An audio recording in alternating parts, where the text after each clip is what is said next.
on the opportunities for every young entrepreneur in Zimbabwe. So today I'm with former Honorable Tinashe Ngirandi, who is going to tell you a lot of youth developmental programs that are available for the youth. So Mr. Tinashe Ngirandi, welcome to the show. Thank you so much for having me today. All right. Look forward to all right. We are very honored to have you. Thank you so much.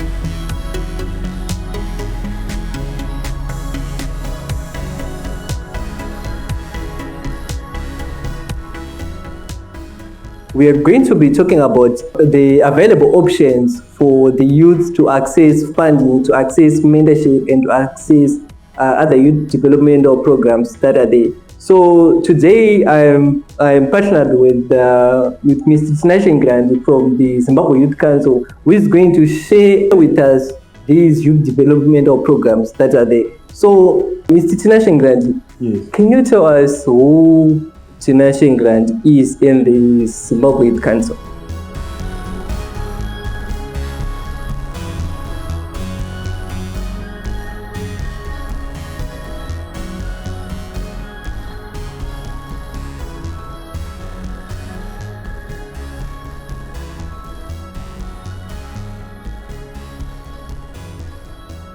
Thank you so much. My name is Tinashe Ngirandi. I'm a young person. I'm a Zimbabwean from Shirogwe Midlands Province. Currently serving as a board member of the Zimbabwe Youth Council, appointed by the minister responsible for youth and with the approval of the president. That's generally me. I love and enjoy serving young people, serving my generation, and advocating for youth inclusive and youth-friendly policies. That's basically about me. The institution that I belong to, the Zimbabwe Youth Council, is a quasi-government institution, which means it's the parastatal, is an agent of the government of Zimbabwe, established by an Act of Parliament, the Zimbabwe Youth Council Act, Chapter 2519, as amended in 2001, whose responsibility is the registration and coordination of national youth associations and also acting as an interface or a bridge between the government and young people and advising the government of Zimbabwe on youth and their needs. That's basically about me and the institution I belong. All right. So that's our guest, Mr. Tinashe Ngirandi, and I'm Marvellous Chaparadza from the Youth Envoy Magazine, also representing Skylions Business Podcast and Shinxy Media. What are the biggest challenges or obstacles that the young entrepreneurs are facing today? Well, speaking now as a board member of the Zimbabwe Youth Council, I would say that the council is open for engagement with young people to really let us know what are the problems that they are facing, not us maybe causing what we think are the problems. But of course, working with young people, what we've realized is that most youth businesses are small and medium enterprises. Sometimes there are issues of finding space where you can sell your products and so forth, where young entrepreneurs, to say youth-led SMEs and development-led SMEs every day, they do catch to mouth with local authority officials because of really trying to find designated places for their activities. That's one of the challenges. And also maybe the issue of market penetration, where it's really hard to penetrate these markets where already established companies, already established beginnings are already, it's harder to compete with them, especially when you're a young person, where people look at your age, people look at your experience, people look even the experience of the company producing these kind of goods and services. That's another challenge of penetrating the market. And of course, young people as well. It is a challenge, but sometimes we should find a way to navigate it. They always complain about capital and so forth. But it's hard to be able to provide capital for everyone, given that we have over 5 million young people in this country. All right, all right. So, are there any efforts or programs that are there to curb or support these small enterprises, these small medium enterprises, such that maybe they will be better equipped to deal with the competition that you're talking about that is there in the market? Um, as a council, one of our sole responsibility is to make sure that young people are organized, and we encourage young people to be organized. Organized while saying, we register and they coordinate national youth association. So young people must be in youth associations. Come up with your well-organized youth association so that when you lobby for anything, you know we have the data. Because when you don't have the data, it is hard to make any meaningful advocacy.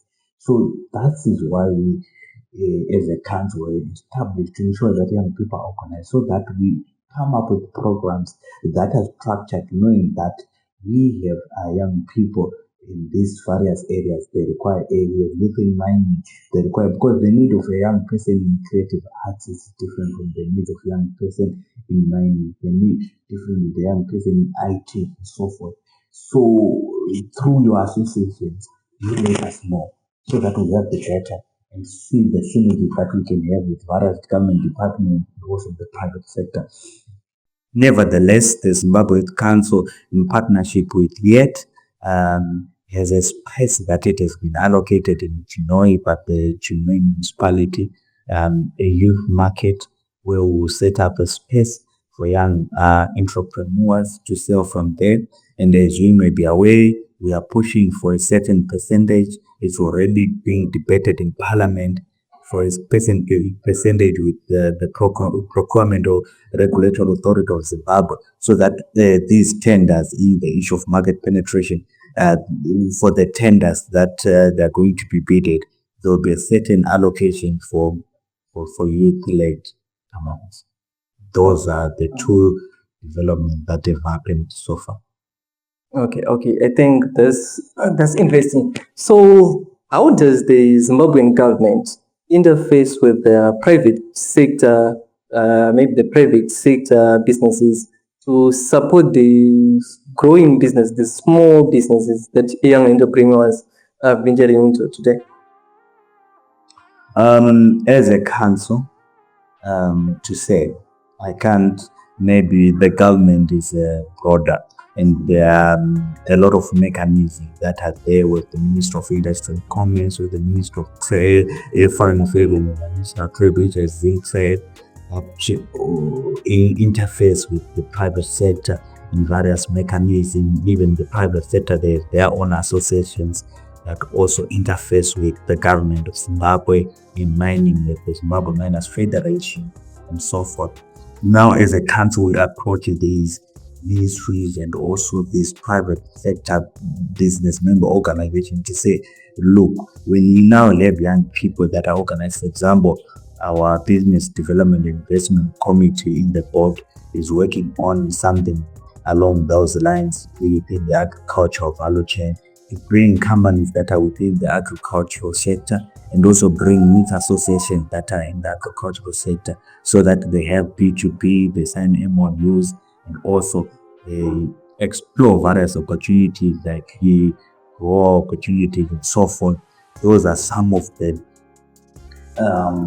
interfaces that we can try to make with, as you are aware, some time back, the Zimbabwe Council used to have a partnership with Old Mutual on a fund called Kurera Fund that was supporting young people as well.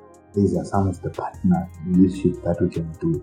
But to make these efforts easy, it's always good for young people to be organized and also even approach the council with what they want and what they need. Then the council will then take it forward to say, we have our youth in mining, we have our youth in tourism, we need A, B, C, D. We know who to approach, and we train our team data that is backing what we want, and also we have a direction. It's not just us going today, we go to any company and say, what do you have for the youth?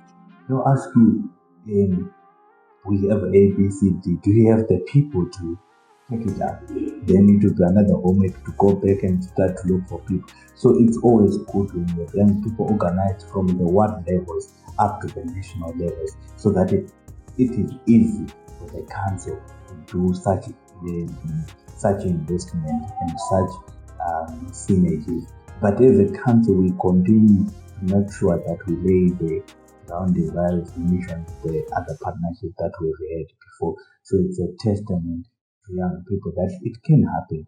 They just need to trust the Zimbabwe Council, formalize with us, come and knock at our doors, because the council is for youth.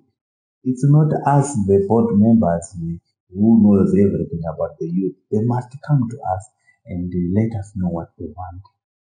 That's basically how it works. Then we take it forward. This is what the young people want. This is what the young people are crying for. Then the council make it happen.